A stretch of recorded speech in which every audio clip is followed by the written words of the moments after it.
I'm going to take you back further in time because I think the current situation was not just the result of a bubble gone wild, but it had much deeper roots over a much longer time frame, 30 years to be exact.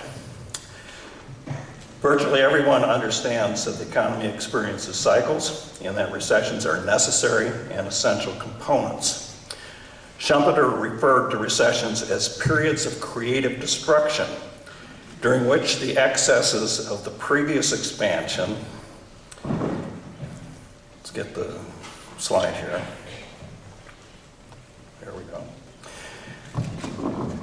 Which the excesses of the previous expansion and the weakest components were purged. Like the survival of the fittest in the theory of evolution, and by the way, it is the 200th anniversary of Charles Darwin's birth, recessions play a critical role in assuring a vibrant, high-growth economy over long periods of time. But while recessions are underway, there's always risk that they can go beyond the needed cleansing process and become destructive agents of that which is good. That was the lesson of the 1930s when the US economy became stuck at a level of significant underperformance relative to potential for over a decade. It is with this risk in mind that a recession, once underway, might not be self-correcting. That economists and policymakers have long agreed that monetary and fiscal policy intervention is essential. However, getting policy intervention right is a tricky matter. If it is too successful, some of the rot remains in the system, and excesses that should have been purged remain to wreak further havoc in the next expansion.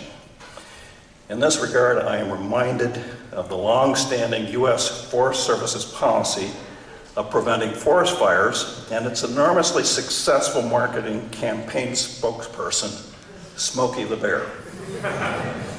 The policy was to prevent forest fires, and for 50 years it was extremely successful. However, after enormous conflagrations in the western U.S. more than a decade ago, particularly the spectacular infernos at Yellowstone Park, the Forest Service reassessed policy. What it discovered was that preventing forest fires resulted in debris accumulating over time and increasing the available fuel, which steadily increased risk of major fires as time passed.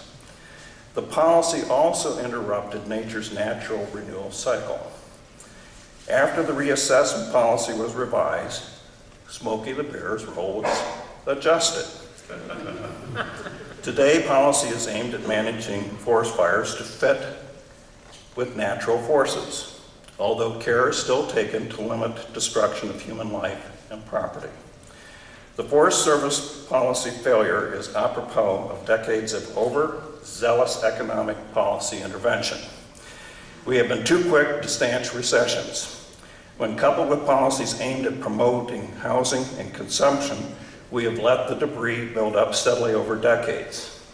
Simply put, imbalances in the US and global economies became so great that traditional policy intervention has been unable to contain, let alone reverse the unraveling. The great conflagration is upon us. National policy responses have at best only slowed, not stopped the destruction. Going forward, our challenge is to unwind economic imbalances and reestablish a foundation for stable and sustained growth.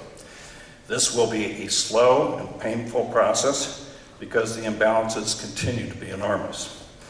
And at every step of the way, there will be a constant risk of policy mistakes, which at times could be driven by populist anger, and this could worsen the severity of the conflagration.